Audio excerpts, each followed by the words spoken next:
imeze y'ibitsina nizere ko mumeze neza. Karibu cyane kuri C France Lifestyle. Ndabakunda cyane, nizere ko mumeze neza bigucamo rwose, n'ubu bitari gucamo rwose ihangane, Imana iguca inzira cyangwa kugirire neza. Ni muri mushyashya kandi turakwakiriye, karibu cyane, urese arisanga hano rwose, ikaze. Utarakora subscribe nakandi subscribe kugira ngo utazacikanwa n'ibiganiro by'ubwenge twigana rwose twifatanya nawe. Munyihanganire ijwi ryanjye mu iminsi ntabwo rimeze neza, ntabwo ndi mu kinya, ijwi ryanjye ntabwo rimeze neza mu iminsi, ariko ntabwo bikomeza kumbuza kubagezaho ibiganiro byose by'ubwenge twiga twungurana ibitekerezo. Kambaze ntangira imvuga nti rwose felicitation, congratulations ku bantu batwite, rwose congratulations, mugire courage. Gutwita ntabwo ari ibintu byoroshye cyane, ariko n'umunezero. Uyu munsi tugiye kurebera hamwe uko umuntu yakwirinda kugira amaribori kunda atwite. Nkuko tubizi amaribori ashobora ahanini akunze kuza nko ku bagore, inshuro nyinshi amaribori akunze kumuza ku mibiri y'abagore. Noneho mu gihe umuntu atwite ashobora atwite, birashoboka ko umuntu azana amaribori akunda atwite bitewe n'uko uruhu rwawe rumeze, bishobora guterwa n'uko uruhu rwawe rumeze, cyangwa se n'uko uruhu rwawe rugenda rukwedukamo. Gutwita bivuze ko dutwita rwose, hari abantu batwita ntibazana amaribori, hari n'abatwita bakayazana rwose. Urumva byose biterwa n'uko uruhu rwawe rumeze. Hari nk'abantu bashobora kuvuga ati wowe mukuru wanjye yazanye amaribori, nanjye ndumva ntazayazana. Ashobora kuyagira wowe ntuyagire, cyangwa se ukayagira wowe ntayagire. Ni ibintu rwose bishobora kuba cyane, ariko biterwa buri wese n'uruhu rwe. Nta bantu bafite impuzu zimeze kimwe, buri wese agira uruhu rwe rwihariye. Amaribori ashobora kuza mu buryo buri naturel, hari ibintu udashobora guhagarika. Nk'ayo maribori rwose ukaje ni ibintu udashobora guhagarika.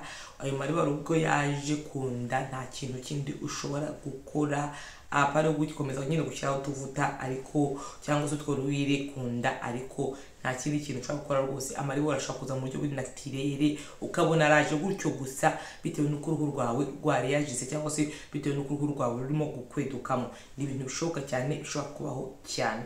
Turebere hamwe uburyo wakwirinda kuzana amaribori mu gihe utwite.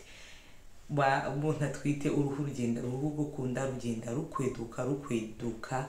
Ibyo bintu bishobora gutuma umuntu azana amaribori bitewe n'uko uruhu rwawe ruri kugenda rukweduka. Ikindi kintu gishobora gutera kuzana amaribori kunda umuntu atwite n'intuza, umubyibuho ukabije. Nk'uko tubizi iyo umuntu atwite agira umubyibuho mwinshi cyane, bigatuma iyo umuntu abyibushye cyane turabizi ko umuntu ashobora kuzana amaribori. Ariko n'umuntu atubuze gutuma umuntu atwite agira ibiro byinshi, nabyo bishobora gutuma ugira amaribori. Ikindi kintu gishobora gutuma ugira amaribori kunda utwite ni ukutanywa amazi. Iyo umuntu atwite agomba kunywa amazi, akidrata uruhu, cyangwa se akagaburira uruhu amazi. Amazi turabizi akamaro k'amazi ku buzima. Umuntu atwite agomba kunywa amazi menshi, ukarushaho kunywa menshi nk'ayo watanywaga utwite. Iyo umuntu atwite agomba kunywa amazi. Kunywa amazi ni byiza cyane, bituma uruhu rumera neza cyane. Ikindi kintu gishobora gutuma umuntu azana amaribori kunda atwite, kutisiga ngo winegereze. Uyu muntu utagaburira uruhu narwo ntabwo runoga. Niyo mpamvu ati ugomba kwisiga ukinogereza. Iyo umuntu atwite agomba gufata igikotoro agasiga kunda inshuro nyinshi ku munsi, kugira ngo urabona uko uruhu rukweduka, uko rukweduka rubaseke, cyangwa se ugomba kurugaburira amavuta akugira. Ikindi rwose cyashuma umuntu ataza n'amaribori kunda, gupratika siporo cyangwa gukora siporo. Ntabwo uvuze ngo ujye gutera ibyuma utwite, ntabwo uvuze ngo ujye kugira, ariko hari uturimo ushobora gukora, cyangwa se kugendagenda nabyo ni siporo. Gufata rwose ukagenda aho kugira ngo wicare. Uko wicara abakunda noneho kurya bakarya cyane, cyangwa bakarya agakora cyane, umuntu arabyibuha, kandi uko ubyibuha niko uzisanga ufite amaribori. Niyo mpamvu gukora agasiporo kari simple. Yavuze ko abantu batwite n'abashobora gukora siporo, ariko siporo zigendanye n'uko wowe bigushobokera, cyangwa se uko wiyumva, cyangwa uko uri kwihumeka.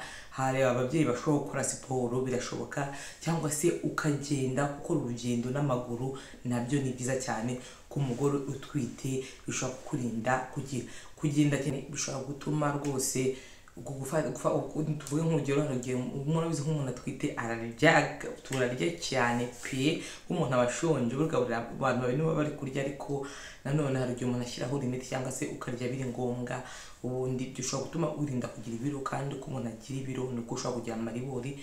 Ikiza ni gukora agasiporo cyangwa se ukajya ukora unanura amaguru ukagendagenda, kuko kugenda nabyo bishobora bituma umuntu atakaza ibiro. Nizo ni inama nshobora kubagira.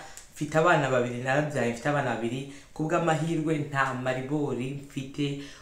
Njyewe ntwite umva sinzi ahubwo inama nakugira ni ukujya ushyiraho impu z'igikotori ukisiga inshuro nyinshi ku munsi, ugasiga inda rwose uko amezi agenda agira urugenda rukweduka, ugomba gushyiraho intuza.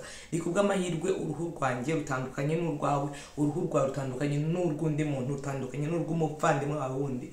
Niyo mpamvu amaribori ashobora kuza mu buryo buri natirere rwose, ntago wakagugira, ariko ntibizigere bikubuza gusiga inda ngo inogereze. Bizatuma uko ugenda usiga inda uruhu rukomeza kuba ruri hidrate, cyangwa se uruhu rugomba gukomeza runoze. Uruhu runoze ntago ruzagera ruba ruri seke, kandi uruhu ruri seke rurangirika.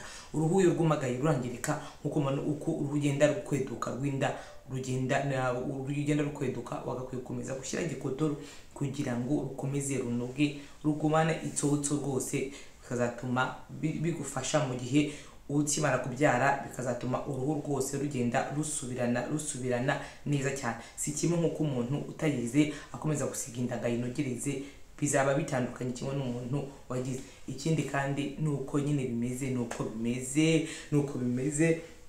Nuzisanga ufite amaribori uziyakire, nutazaba utayifite amaribori rwose nta kundi nuko. Nta kindi kintu umuntu ashobora gukora kugira yirinda amaribori arikunda. Ushobora kuragira wowe ntuyagire, undi ntayagire. Niyo mpamvu rwose nta kindi kintu ushobora gukora, ni ibintu binateye bishobora kuza iyo umuntu amaze kubyara. Hari abantu bagira amahirwe akagenda, n'abatagira amahirwe ntagende. Ibyo nabyo video nzabakoraho uburyo umuntu ashobora gukora kugira ngo amaribori ajye gufasha kugira ngo amaribori agende buhoro, ariko nta kindi kintu ushobora gukora uretse ko ari ibintu natirere bigomba kwizana. ubu nta kindi ni patience. Niyo mzere ko aka video rwose kagize ikintu kakwigisha, cyangwa uteganya kubyara cyangwa se wo bikuriho ugiye gushyira izo ngamba mu ntuza mu bikorwa, rwose bizakurinda kandi bizafasha uruhu rwawe.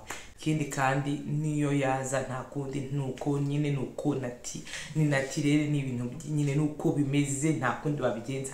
Ariko ntabwo nabwo nimba yafite bizakubuza gukomeza kwidrata uruhu rwawe, ushyiraho igikotori bazine pomade cyangwa se zino ruwire rwose umuntu ashyira ku mubiri zigatuma uruhu runoga neza. Mugomba gusiga uruhu rukamena neza, rukanoga neza, kugira ngo iyo uruhu runoze ntago rwangirika, iyo uruhu rwumagaye rurangirika. Niyo mpamvu mugomba gusiga iyo nda rwose mukayinogereza neza, kandi ni byiza rwose ukora massage. Ushobora no kubwira n'umugabo wawe akagusigiraho rwose, nabyo ni byiza cyane. Urumva ni sawa cyane. Nizere ko rwose aka video nkweretse bakoreye hari ikintu kakwigishije, ushobora ugiye kugenda kubishyira mu bikorwa, cyangwa se niba ari nk'umuntu uzi wenda utabikoraga yakwiye kubikora kugira ngo yirinde, yite ku ruhu rwiwe cyane rwose. Umuntu usiga amavuta ku nda ntabwo ameze kimwe n'umuntu utasigaho ku nda, ibintu bitandukanye. Uruhu ugomba kugumana itoto, ukimara kubyara rwose uzabona ko uruhu uzongera ugasubirana, uko rugenda rusubirana uruhu ruzaguma rumeze neza cyane. Ndabashimiye ukomeje gukurikirana channel Safe France Lifestyle. Iyi video nizere ko ikwigishije, kandi subscribe n'umutarayikora kugira ngo ukomeze gukurikirana ibiganiro, ntukajye ucikanwa n'ibiganiro ngizambagezaho. Tuzadukomeza kwiga ibintu by'ubuzima busanzwe muri rusange.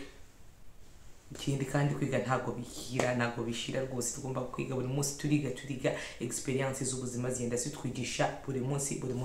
Ndabashimiye mwese, Imana amahoro ikomeze barinde, aho umunsi mwiza kuri mwese.